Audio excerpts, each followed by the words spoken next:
McDonough, your questionable botanist here today, and I'm going to be showing you kind of a neat little thing out here just next to the Arboretum, and that is the city of Arcadia came to us some plant suggestions and some planting suggestions for this area right here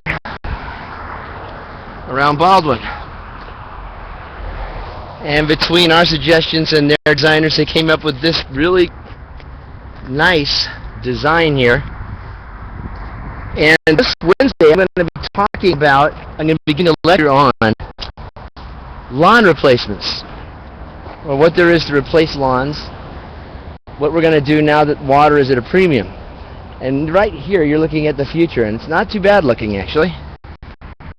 I'll tell you what we have here. This area was re-landscaped when they decided to put a new well in. It's the well up there. It used to be a lot of African daisies. It was fairly drought tolerant, watering about once or twice a week. They wanted something even that used less water, and so they put in this landscaping here. And there's a couple of nice things about this landscape. One is over here, they use quite a few less plants. There's not a lot of plants being used here, and yet they stretch them out by using mulch right there. And this is almost park-like area, and the reason it's park-like is you have this great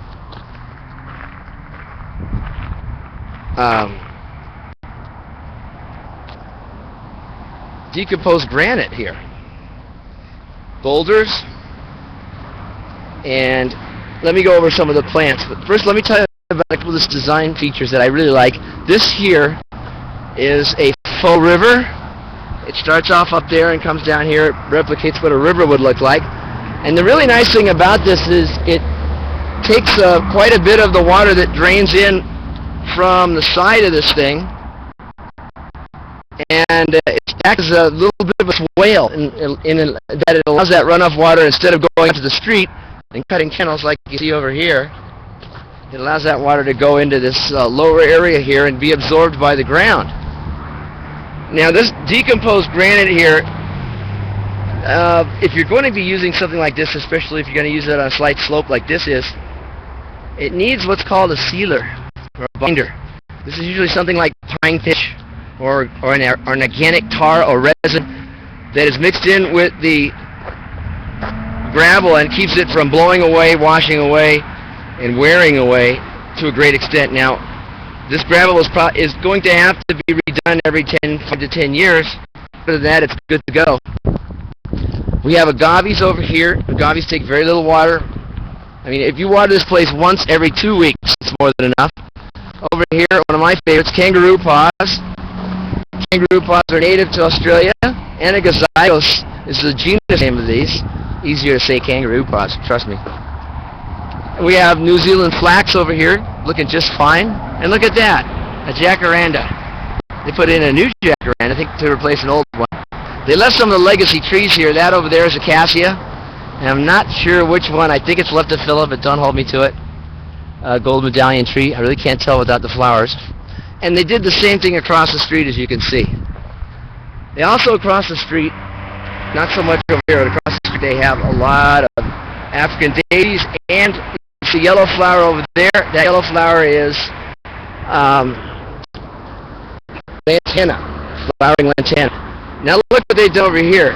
This is aloe, and I'm not sure exactly what variety it is. It's either aloe vera or a hybrid. Now, one drawback with most aloes is they get this mite, but you know what? It doesn't matter here because you're not going to see that mite up close. This is made to be viewed from a distance. So let's take a look at what else is putting up here. There's that faux stream again. We have more aloes. And I'm not sure what variety this is. I don't think it's aloe vera, but don't hold me to it. Aloes all look alike to me, unless I really get it. They're probably a vera cross. And look what we have here. I think it's a salvia. Now I'm not sure what kind of salvia this is. I like it. It might be a Mecorum, actually. Let's take a look here. No, this is definitely a salvia. That's a salvia-like bloom right there. Definitely a salvia.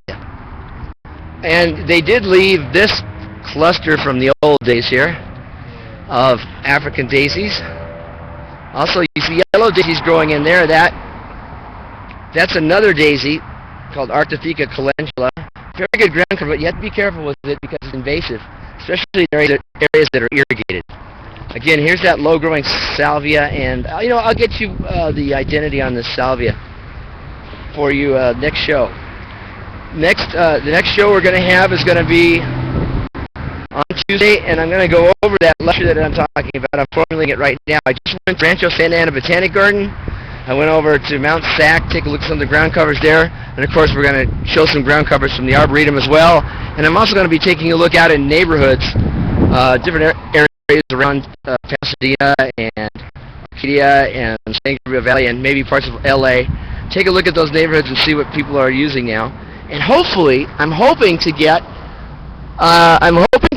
a sample or someplace that's planted UC verde buffalo grass. This is the new grass out from UC Riverside that is perfect for Southern California. It is about 4 to 6 inches if you just leave it be.